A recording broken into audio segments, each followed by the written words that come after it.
dimanche le professeur Abdou Aziz Kébé, délégué général au pèlerinage à la Mecque et enseignant à l'université Cheikh Anta Diop de Dakar. Il est l'invité de Babacar Fall. Plusieurs sujets: les restrictions pour le Hajj 2020, quelles conséquences, la crise sanitaire du coronavirus, comment reprendre les cours dans les universités, Tivaouane et la disparition de Serigne Pape Malick Sy et plusieurs autres sujets. Participez à l'émission en posant vos questions sur les réseaux sociaux avec le hashtag Grand Jury RFM. Professeur Abdou Aziz Kébé face à Babacar Fall, le Grand Jury, dimanche 11h05 sur RFM. Bonjour à tous, bon dimanche, bienvenue dans ce nouveau numéro du Grand Jury d'RFM. Semaine éprouvante, le Sénégal qui passe sous la barre des 100 morts du coronavirus, la disparition aussi de Serigne Cheikh Ahmed Tidiane Seck, feu le khalife de Thiénaba, surnommé Borom al-Qur'an, et de Serigne Pape Malick Sy, qui était jusqu'à son décès le porte-parole du khalife général des Tidianes. Et ça touche à la famille de notre invité, le professeur Abdou Aziz Kébé. Bonjour. Bonjour, Babacar. Votre famille est apparentée à celle de la famille Sy de Tivaouane. On imagine votre tristesse à l'annonce de la mort brutale parce que la dernière apparition publique de Serigne Pape Malick Sy remonte à pas longtemps. C'était l'une des figures les plus charismatiques, comme son père, Serigne Babacar Sy, dont il est le fils cadet. On imagine alors votre tristesse avec la brutalité de sa disparition. Oui, tout à fait. Nous avons reçu cette nouvelle avec beaucoup de ressentiment, beaucoup d'amertume. En tant qu'être humain, nous avons perdu un être cher. Nous avons perdu véritablement, disons, un homme d'une dimension exceptionnelle. Mais nous nous sommes tout de suite rappelés ses enseignements et les enseignements de ses aînés et des autorités de la famille qui nous ont un peu apaisés, sachant que El Hadj Pape Malick Sy est retourné à son Seigneur agréé, Inch'Allah Ta'ala. Alors, qui était-il, Pape Malick Sy? Pape Malick Sy, c'était un homme, disons, très difficile à appréhender, mais très facile également à appréhender. Pourquoi? Pape Malick Sy est de la lignée d'El Hadj Malick Sy. C'est le cadet de Serigne Babacar Sy. Donc, c'est quelqu'un qui a hérité d'une longue tradition d'érudition, d'éducation spirituelle et d'encadrement religieux des masses. Et malgré tout cela, Serigne Pape Malick Sy était toujours hors de portée des lampions, hors de portée de tout ce qui était populaire, tout ce qui faisait du bruit et tout ce qui était du clinquant. Mais étant hors de portée de cette, disons, de ce spectacle, si je peux l'appeler comme ça, il était en fait parmi les artisans de la machine qui faisait tourner les choses. Il était également celui qui soufflait aux oreilles des décideurs et de la République et de la Tariqa. Mais il a préféré toujours rester dans l'ombre des cabinets, rester dans l'ombre pour laisser les autres apparaître, laisser les autres prendre la lumière, bien qu'il fût parmi les artisans de tout ce qui faisait tourner la machine.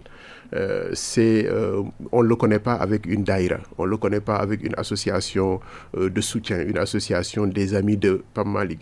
On ne lui connaît aucun regroupement, mais il a habité tous les cœurs de tous les disciples. Il a habité tous les cœurs de tous les musulmans. Il a habité tous les cœurs de tous les Sénégalais. Je disais souvent que Pape Malick, c'était lui l'ambassadeur de la communauté musulmane au niveau de la communauté chrétienne.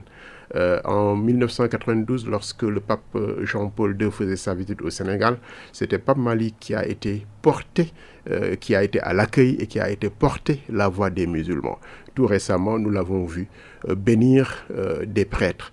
Nous l'avons vu dans les assemblées des chrétiens.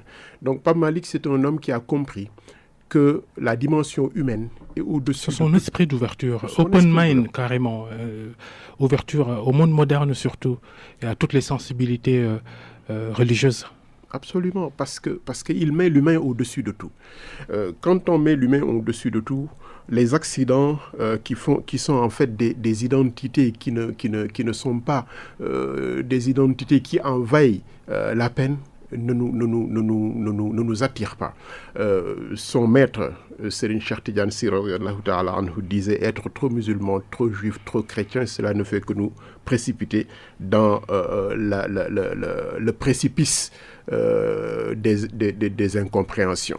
Donc Pape Malick est un homme ouvert à l'homme, à l'humain, à ce qui est essentiel dans l'humain.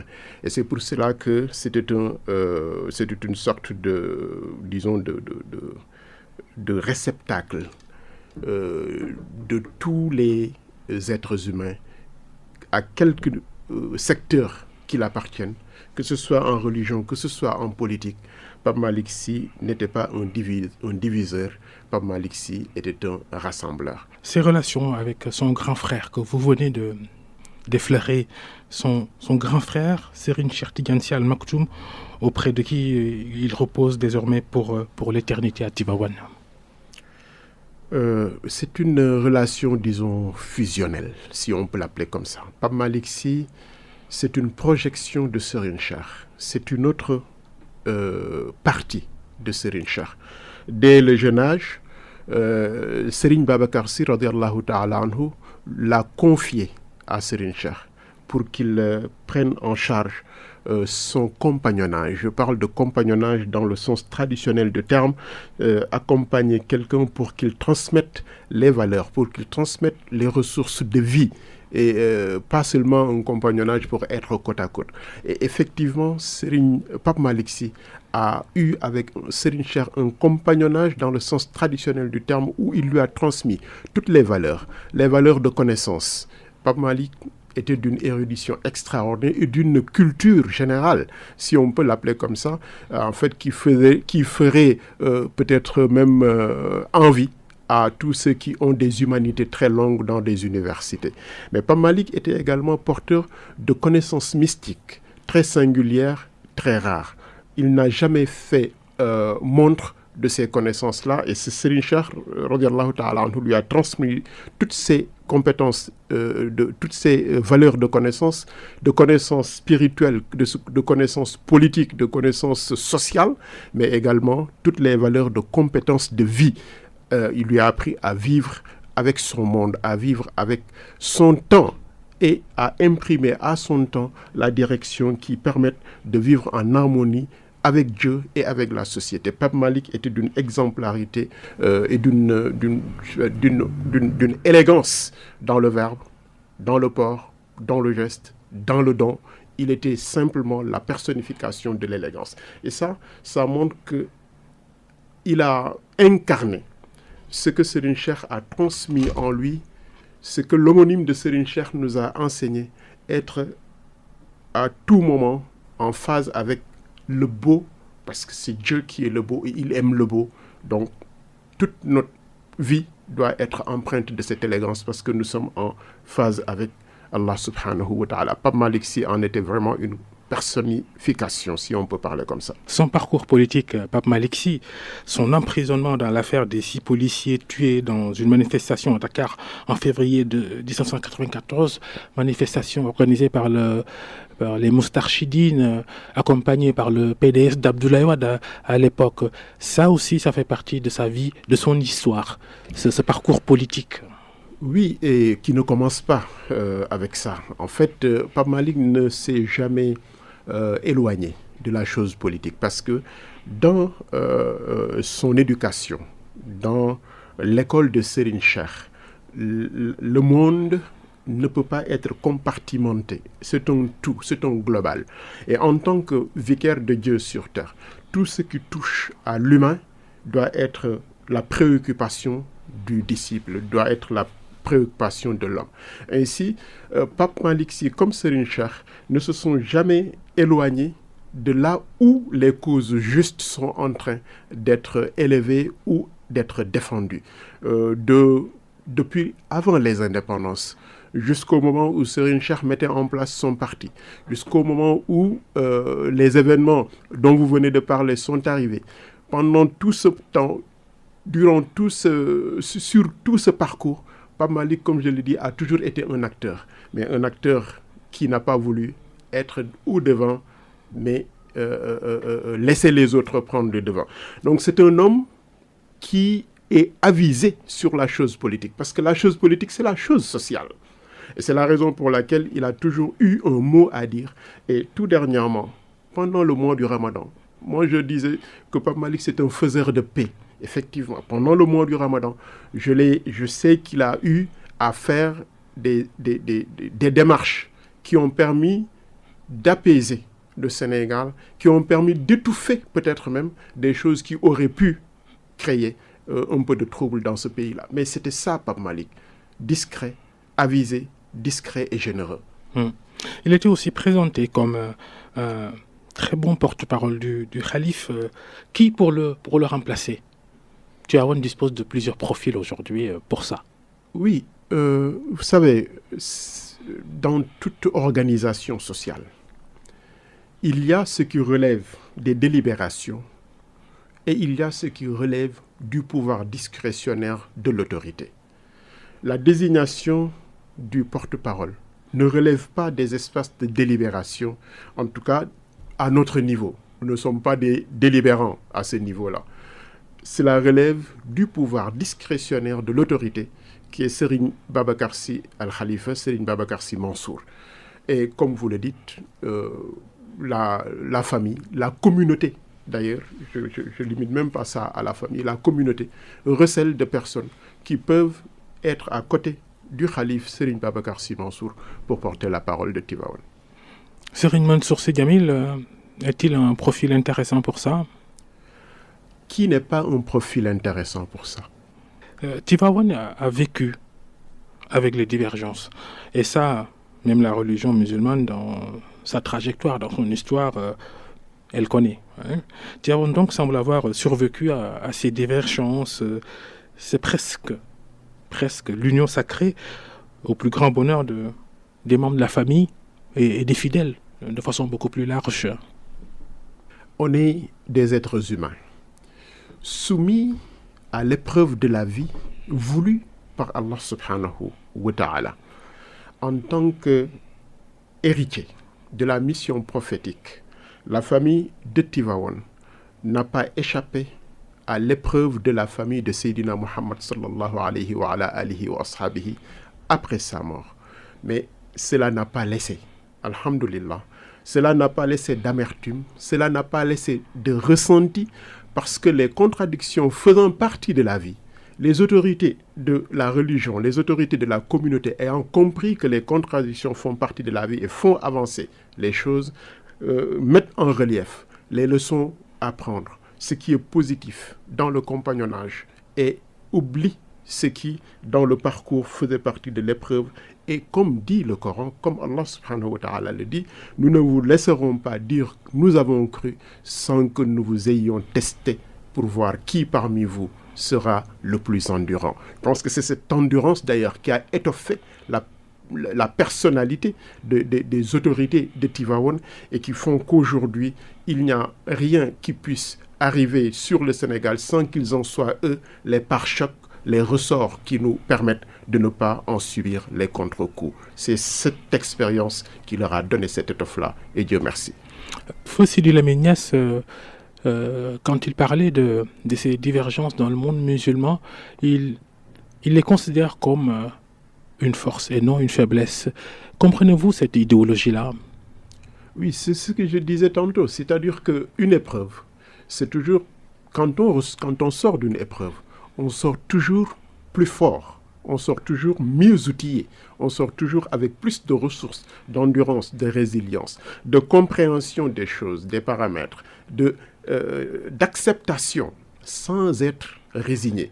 Hajj Malik Sy, radiyallahu ta'ala anhu, a imprimé, a inscrit dans cette famille spirituelle cette capacité de résilience, d'endurance devant les épreuves. Il le dit très, très souvent dans ses poèmes, dans ses suppliques, dans ses invocations.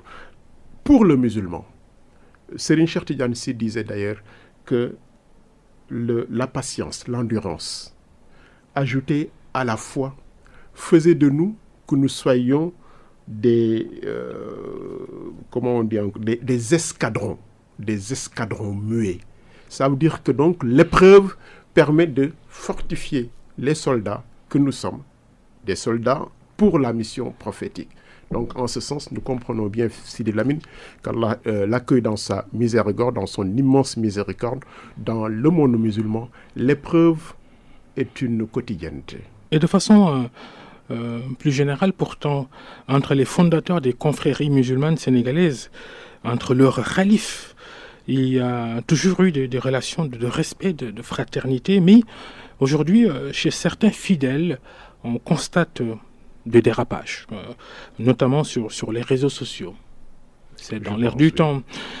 Quel regard vous posez sur ces comportements-là? Un regard assez triste des fois. Parce que la seule compétition qui vaille dans nos confréries, si compétition il y a, c'est la compétition pour ce qui est positif. C'est ce que nous enseigne le Coran. Fastabiqul khayrat. Quand il y a compétition, ce doit être pour le meilleur. Si chaque confrérie, chaque groupe d'individus au Sénégal, religieux ou pas, fait de son mieux pour apporter au Sénégal ce qu'il y a de meilleur, ce qu'il y a de positif, l'ensemble, l'agrégation de l'ensemble de ces résultats, c'est cela qui fera du Sénégal un Sénégal fort, uni dans la recherche du meilleur. Quand on est uni dans la recherche du meilleur, on n'est pas des adversaires. On a on sublime les actions. Donc quand je vois dans ce pays ces compétitions du plus grand nombre, du plus ceci, du plus cela, cela me renvoie à une sorte d'incompréhension, parce que Serigne Cheikh Tidiane Sy disait que les confréries sont des clubs mystiques où se forment les athlètes de la religion. Donc ça, c'est vraiment désolant de voir que nous sommes à côté de la plaque, comme on dit en français. L'enseignement spirituel des confréries, c'est la concurrence pour le bien. C'est d'abord l'adhésion au bien. Adhérer au bien, où qu'il se trouve, et faire de sorte qu'on soit des contributeurs pour valoriser ce bien, pour partager ce bien. Toutes les autres rivalités n'en valent pas la peine et ne nous permettent pas de contribuer à un bon devenir pour notre pays. Les médias, y sont-ils pour quelque chose? Certains accusent, par exemple, les chaînes de télévision d'avoir exacerbé une concurrence qui n'a pas sa raison d'être. Si on se fie à ce que vous venez de dire, on épingle surtout les programmes diffusés pendant le Ramadan. Le rôle des médias dans cette concurrence impertinente, à vos yeux?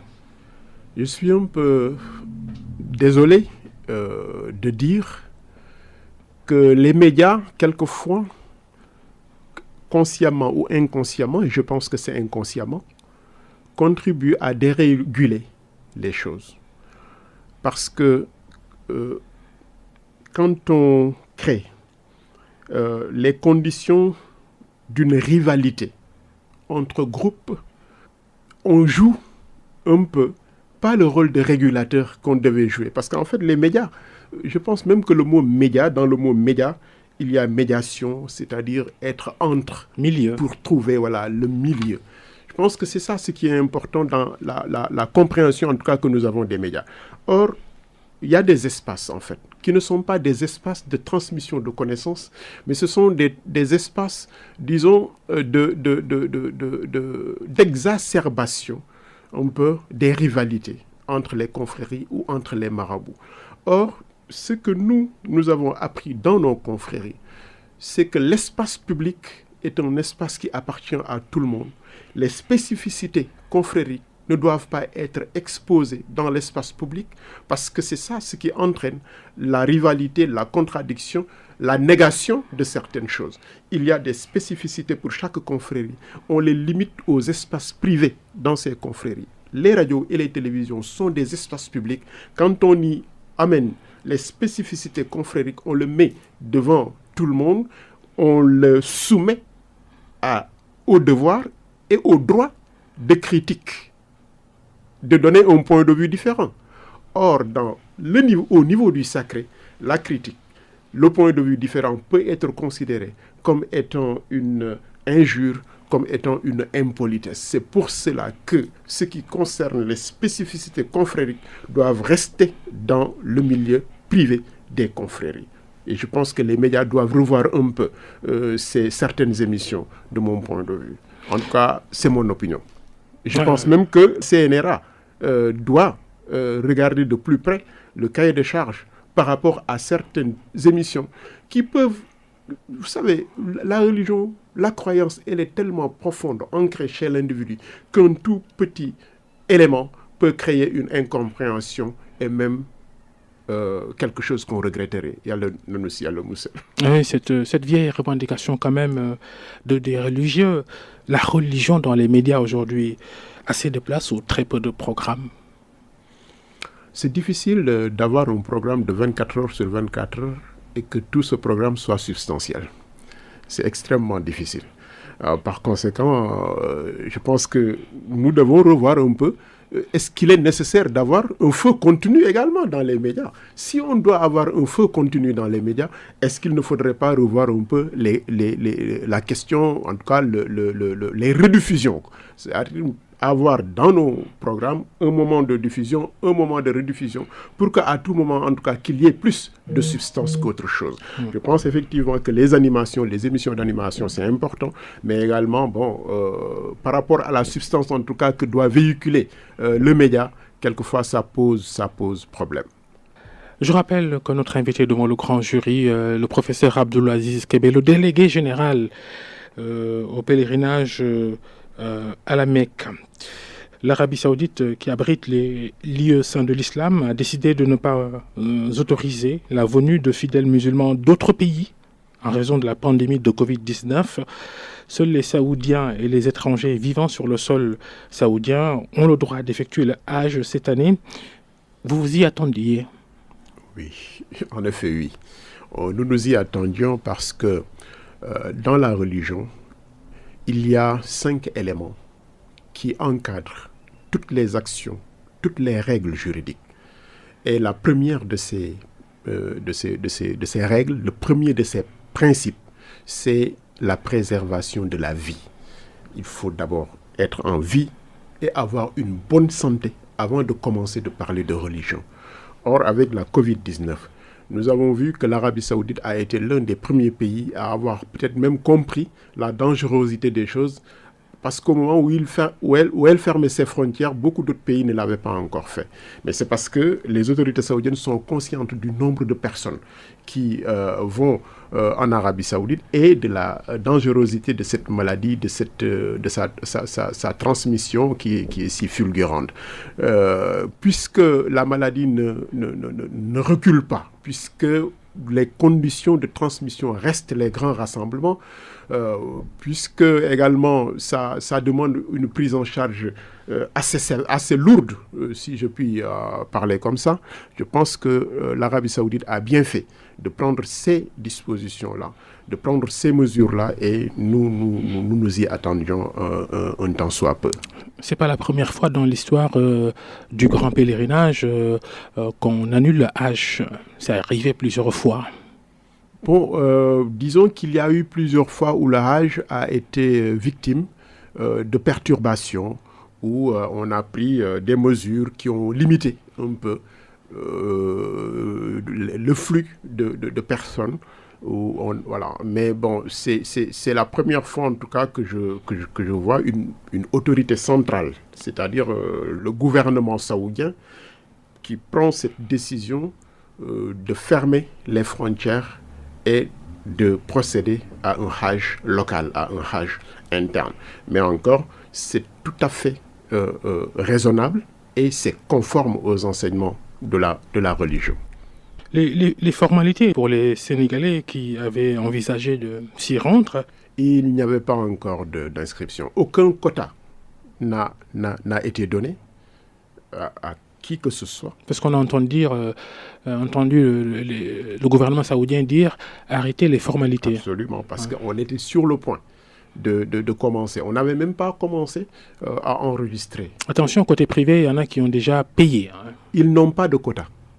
Le gouvernement du Sénégal n'a donné à aucune organisation un quota. Personne n'avait de quota. Donc, du point de vue en tout cas officiel et du point de vue des dispositions du gouvernement du Sénégal, il faut d'abord le quota avant de pouvoir vendre ce quota-là. Maintenant, compte tenu des traditions, l'organisation peut dire j'avais tant l'année dernière, j'aurai au moins le même nombre, donc par anticipation, ouvrir les inscriptions. Mais du point de vue en tout cas du gouvernement, aucune inscription n'a été entamée, aucun quota n'a été distribué et nous avons reçu les directives du gouvernement et nous les avons appliquées. Comment alors organiser la suite? Remboursement obligatoire pour l'argent qui a été déjà encaissé par des privés. Vous êtes comme un organe de régulation dans ce secteur-là. Vous allez intervenir pour qu'il n'y ait pas de préjudice pour les candidats au pèlerinage? Oui, nous avons déjà reçu une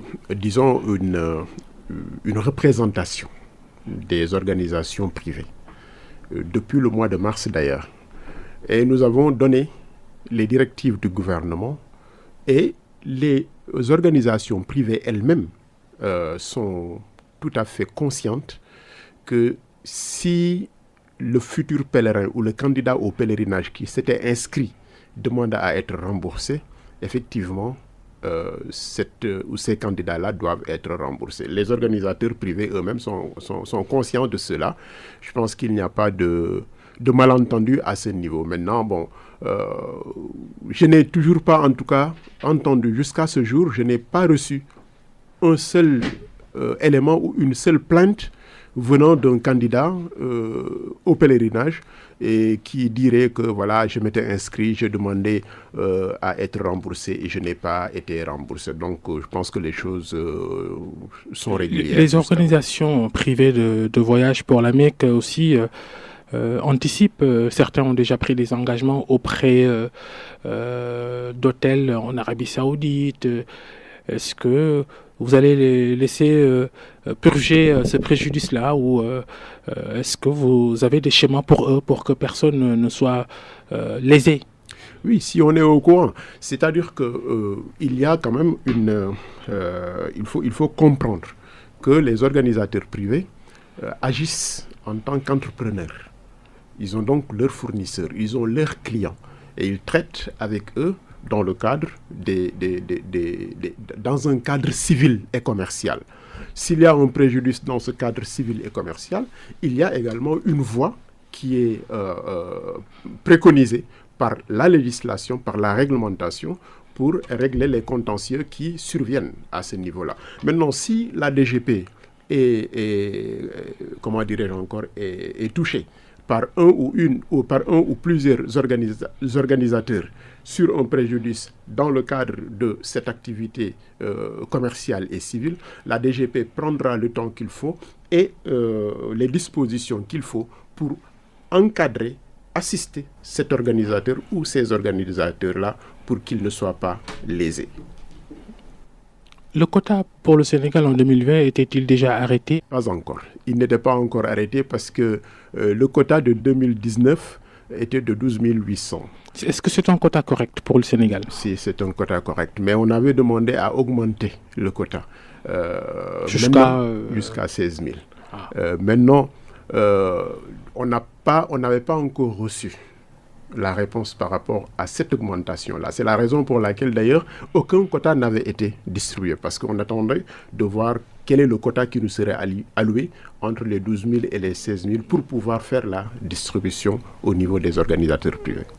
Est-ce que les autorités saoudiennes avaient déjà montré une disponibilité à augmenter ce quota à 16 000?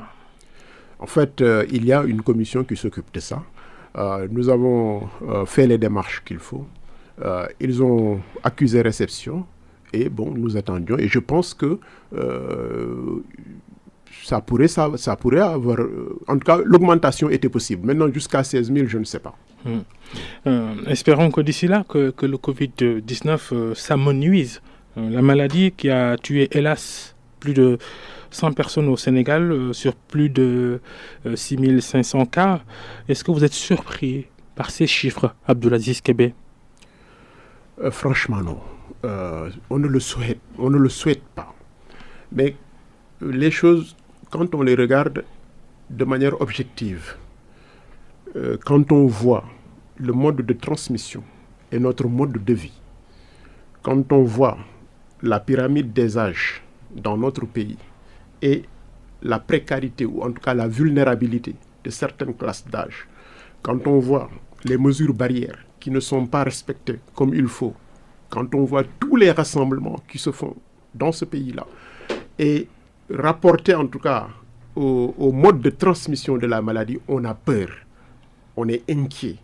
Le nombre de morts aujourd'hui, ça doit nous amener en tout cas à une meilleure compréhension et à une meilleure conscience, j'allais dire, de la situation, à prendre en compte que chaque personne est responsable de la vie de l'autre et que tout ce qui est édicté par les experts médicaux, par les autorités, pour éviter la transmission de cette maladie-là, tout cela doit être pris en compte et respecté de manière scrupuleuse. Malheureusement, ce que nous voyons au Sénégal, c'est un relâchement extraordinaire. C'est comme si, en fait, il n'y avait rien de changé. Or, tout est en train de changer dans le monde. Le Sénégal est un pays qui n'a pas la capacité que les pays occidentaux. Les États-Unis d'Amérique, on a vu qu'ils ont été submergés. L'Italie, la France a même exporté des malades sur l'Allemagne. Donc, on ne peut pas voir tout cela et puis dire que rien ne se passera ou rien ne s'est passé. Non, il y a quelque chose qui se passe et tout un chacun est responsable de ce qui se passe. Prenons conscience de cela et faisons de sorte que nous ne soyons pas parmi ceux qui sont les négligents. L'assouplissement des restrictions pour lutter contre ce coronavirus était-il une bonne idée aussi? L'assouplissement était une nécessité. Vous savez, je disais à un ami, qui parmi nous a gardé une dépense mensuelle? Qui parmi nous en a gardé pour 3 mois? Gisumoko. Par conséquent, les gens qui n'ont pas gardé une subsistance de 3 mois, au bout de 3 mois de confinement, mais ils souffrent. Par conséquent, il fallait donner aux populations la possibilité de vaquer à leurs occupations, de nourrir leurs familles, mais en respectant les mesures barrières. Le problème, ce n'est pas en fait le fait que les gens aillent vaquer à leurs occupations. Le problème, c'est qu'il faut respecter les mesures barrières. Quand on respecte les mesures barrières, on peut aller vaquer à ses occupations et vraiment être conscient. Mais le problème ici, c'est que ce sont ces mesures qui ne sont pas respectées. Les gens ne portent pas de masque. Les gens ne se lavent pas les mains. Les gens n'ont pas de gel. Les gens se rassemblent. Franchement, c'est comme si on défiait Dieu. C'est un défi que je ne comprends pas. Et puis, à qui montre-t-on de l'héroïsme? Notre héroïsme ne doit pas être la défiance par rapport à ce qui est dit, mais notre héroïsme doit être calculé à notre respect de ce qui peut mettre fin à la propagation de ce virus-là. Le rapport du Sénégalais avec le risque, on n'a pas peur du risque. Al-Qur'an, dans le Coran, il y a un verset qui dit Lahum qulubun la ya'qiluna biha. Ils ont des cœurs, des esprits qui ne réfléchissent pas. Walahum a'yunun la yubsiruna biha. Ils ont des yeux par lesquels ils ne voient pas. Walahum adhanun la yasma'una biha. Ils ont des oreilles par lesquels ils n'entendent pas. Oulaïka kal an'am. Ces gens-là sont comme le bétail. Balhum adal. Ils sont même pires. Vous voyez? Donc, les éléments, les organes de perception que nous avons, c'est quoi? Notre esprit, nos oreilles et nos yeux. Nos yeux ont vu ce qui se passe. Nos oreilles ont entendu ce qui se passe. Nos esprits doivent avoir perçu l'analyse des experts médicaux, des sociologues et des historiens, des hommes politiques et des religieux. Si malgré tout cela, nous ne pouvons pas ajuster nos comportements, conformer nos comportements à ce qui est juste, alors nous sommes comme le bétail, comme dit le Coran. Balhum adal, nous sommes même pires. Et la reprise partielle des cours dans les écoles, en tant qu'acteur du système éducatif, vous êtes enseignant, professeur d'université. Oui. Il y a des moments où ce sont les acteurs et ceux qui sont responsabilisés parmi les acteurs qui donnent le là. Je pense que si les syndicats d'enseignants, si les groupes, les écoles doctorales au niveau de l'université, les autorités académiques et le gouvernement autour d'une table se sont installés, ont mis sur table l'équation et ont trouvé que la solution c'était de permettre aux classes d'examen de poursuivre leurs cours et de faire leurs examens en prenant un certain nombre de dispositions. Nous ne pouvons que prendre acte et prier pour que ces dispositions-là soient prises, pour que également les parents d'élèves, je pense qu'ils étaient également dans la concertation, puissent relayer le gouvernement et les autorités académiques au niveau de la maison pour la conscientisation de leurs enfants. Donc je pense que ceux qui ont été autour de cette table sont des personnes avisées, responsables, conscientes des enjeux. Si ces personnes-là ont pris ces décisions, c'est parce qu'elles savent ce qu'elles font. Reprise partielle effective cette semaine pour les classes d'examen, les classes de CM2, de 3e et de terminale. Et pour les universités, je rappelle que vous êtes enseignant au département d'arabe. Vous avez été chef de ce département d'arabe de la faculté des lettres et sciences humaines de l'université Cheikh Anta Diop de Dakar. Comment organiser la reprise des enseignements dans les universités? Cette question, je ne peux pas y répondre. Je pense parce que je ne suis pas au niveau décisionnel, au niveau de l'université. Et bon, je suis un peu en retrait. Donc, franchement, je ne peux pas y répondre. L'université est habituée à ça. Des années académiques perturbées, reprise des cours dans les différentes facultés à des rythmes différents. Ça, c'est le lot de l'université d'ailleurs. Et c'est nombreuses perturbations ces dernières années. Vous êtes habitué. Oui, mais ce n'est pas en fait une dérégulation telle qu'on le pense. Parce qu'aujourd'hui, avec la réforme qu'il y a eu à l'université, en fait, ces découpages académiques stricts n'existent plus, en fait. Il y a une semestrialisation des cours. Il y a une autre organisation, en tout cas au niveau de l'université, avec la réforme LMD qui est intervenue. Je pense que de l'extérieur, on voit ça comme étant un dérèglement, mais l'université a une capacité de réajustement qui est en fait une flexibilité en tout cas qui permet de se réajuster et de continuer les cours sanctionnés par les évaluations. Abdoulaziz Kébé, on reste avec votre statut d'universitaire pour évoquer cette question planétaire du racisme exacerbé par l'affaire George Floyd, ce noir américain tué par un policier blanc il y a quelques semaines aux États-Unis. Et ce phénomène mondial de déboulonner des symboles de la violence contre les Noirs, comme symbole de l'esclavage, de la traite négrière. Le débat au Sénégal, c'est faut-il déboulonner la statue de Faidherbe à Saint-Louis? Vous faites partie d'une communauté religieuse qui est extrêmement liée du point de vue histoire à la ville de Saint-Louis. Seydi Hadj Malick Sy et la ville de Saint-Louis, natif de Gaïa, la convocation des chefs religieux musulmans sénégalais par le gouverneur à Saint-Louis. Êtes-vous pour le déboulonnement de la statue de Faidherbe à Saint-Louis? Pas seulement, parce qu'en fait, l'esclavage, la traite négrière et la colonisation font partie de notre histoire, de l'histoire des Sénégalais, de l'histoire des Africains. Mais telle qu'on la raconte, est-ce que c'est notre histoire qu'on raconte ou c'est l'histoire du colonisateur qu'on raconte? C'est plutôt l'histoire du colonisateur qu'on raconte, c'est plutôt l'histoire du colonisateur qu'on célèbre avec ces statuts-là. Mais notre histoire, c'est la souffrance. Notre histoire, c'est l'injustice. Notre histoire, c'est une négation de notre dignité humaine. On ne peut pas raconter cette histoire qui est la nôtre dans ces dimensions que nous ressentons et qui sont objectives. Ce n'est pas seulement de l'émotion, c'est la vérité. On ne peut pas raconter cette histoire de cette façon-là et mettre Ferherbe ou je ne sais pas encore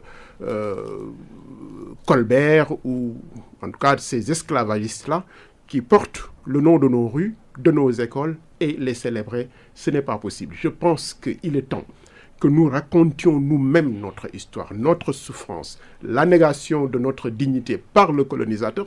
Ça ne veut pas dire que nous en prenions aux Occidentaux, parce que cette histoire qui est la nôtre, ceux qui l'ont fait ne sont plus vivants, mais en fait le patrimoine reste pour nous. Par conséquent, je pense qu'il faut effectivement, en tout cas moi, je soutiens ce mouvement c'est même pas la question, pour moi, c'est même pas une question de déboulonner seulement. Il faut décoloniser comment on raconte l'histoire. Il faut raconter l'histoire, comment elle est passée, comment nous l'avons ressentie, et comment nous avons été subjugués, comment nous avons été aliénés, comment nous avons été ramenés à un rang inférieur par rapport à l'humanité. Quels sont ceux qui ont été les victimes? Quels sont ceux qui ont essayé de porter un combat contre cela d'une façon ou d'une autre, quel que soit le style? Reconnaître ce qui s'est passé. Les personnages comme Ferherbe, oui. Ce qu'ils ont fait, oui. Mais ce qu'ils nous ont fait subir aussi. Je pense que c'est important de raconter l'histoire telle qu'elle s'est, en tout cas de notre point de vue, raconter l'histoire de notre point de vue. Est-ce que nos États, ici en Afrique, ont ce courage politique de bouleverser les choses? Mais ils nous représentent. Ils nous représentent. Voyez-vous, lorsqu'il y a eu un écho sur le franc CFA, il y a un mouvement qui a commencé pour sortir du CFA. Donc si également les populations africaines, dans leur ensemble, s'élèvent contre la célébration de ceux qui ont porté du tort à nous-mêmes, à nos ancêtres, mais à nous-mêmes, parce que je dis à mes enfants, la pire des choses qui puisse arriver à quelqu'un, c'est la colonisation. Voyez-vous, on parle une langue qui n'est pas la nôtre. On mange une nourriture qui n'est pas la nôtre. On porte des vêtements qui ne sont pas les nôtres. Et on se croit qui? Est-ce que nous sommes nous? On vous lave de tout ce que vous êtes. Et on vous... Voilà. On essaie de créer l'assimilation. Mais ça, professeur Kébé, il n'y a pas que la colonisation et l'occidentalisation. L'arabisation aussi nous a poussé à importer des choses. Non. Non. Je vais vous expliquer pourquoi non. Est-ce que vous avez jamais vu un Serigne Mansour Sy, radiyallahu ta'ala anhu, un Cheikh Mountakha Mbacké, que Dieu lui accorde longue vie, un Serigne Babacar Sy Mansour, notre khalife, que Dieu l'assiste. Est-ce que vous les avez entendus parler arabe? Non. Ils nous parlent notre langue. Ceux qui sont allés à l'école Toubab comme moi, vous et moi. Ça n'empêche pas de connaître une société, en tout cas musulmane, arabisée aussi. Non, pas arabisée. Très sincèrement, pas arabisée. La société sénégalaise n'est pas arabisée. La société sénégalaise est une société islamisée. Nous portons le boubou africain, le foulard africain.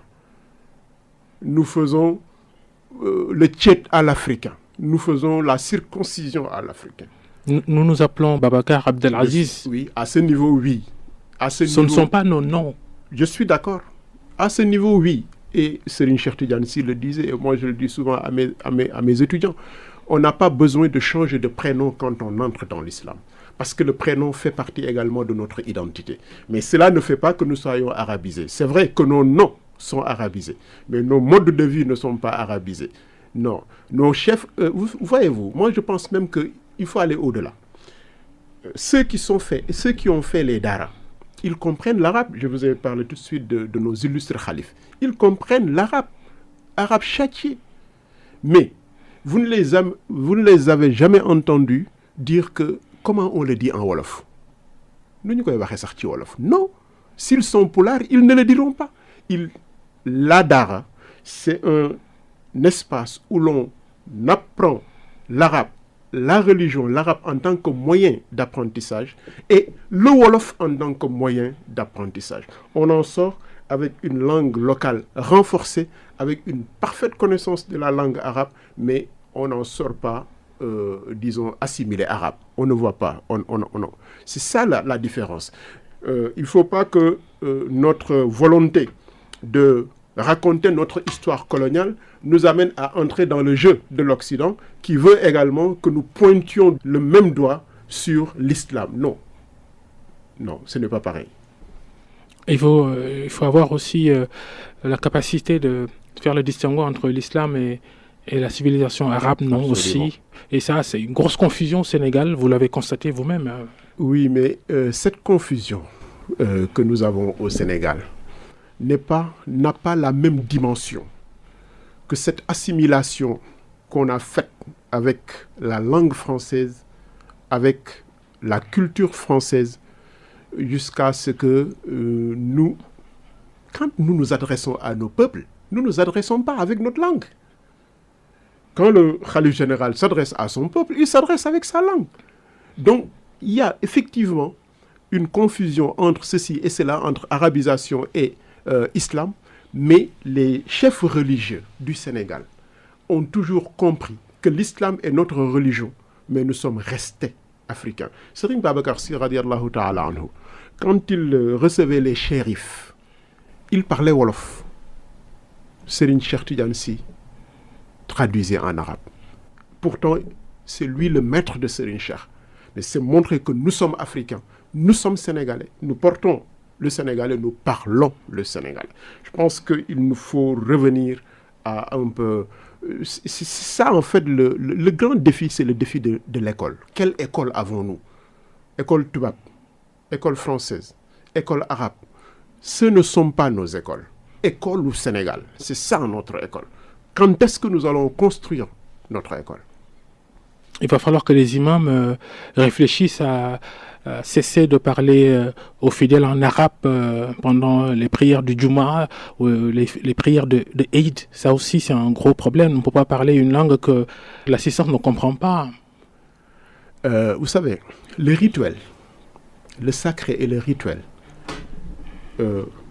sont différents du commerce social. Dans ce qui est rituel, il y a toujours ce qu'on appelle une langue liturgique. L'arabe est une langue liturgique pour les prières. La khutba fait partie de la prière de vendredi. Il n'y a pas de mal à le dire ou à le faire en wolof ou en soninké. Mais celui également qui le fait en arabe reste conforme à la tradition. Cela c'est pas la même chose que quand je suis dans un commerce civil et que je ne puis pas parler ma langue pour m'adresser aux gens. Merci, professeur Abdoulaziz Kébé, délégué général au pèlerinage à la Mecque, enseignant au département d'arabe de la faculté des lettres et sciences humaines de l'université Cheikh Anta Diop. Vous avez été d'ailleurs chef de ce département arabe de l'UCAD. Merci à tous nos auditeurs de nous avoir suivis. Bonne fin de semaine. Merci à Abdou et Magui. Restez avec nous, les programmes continuent sur RFM. Merci Babacar.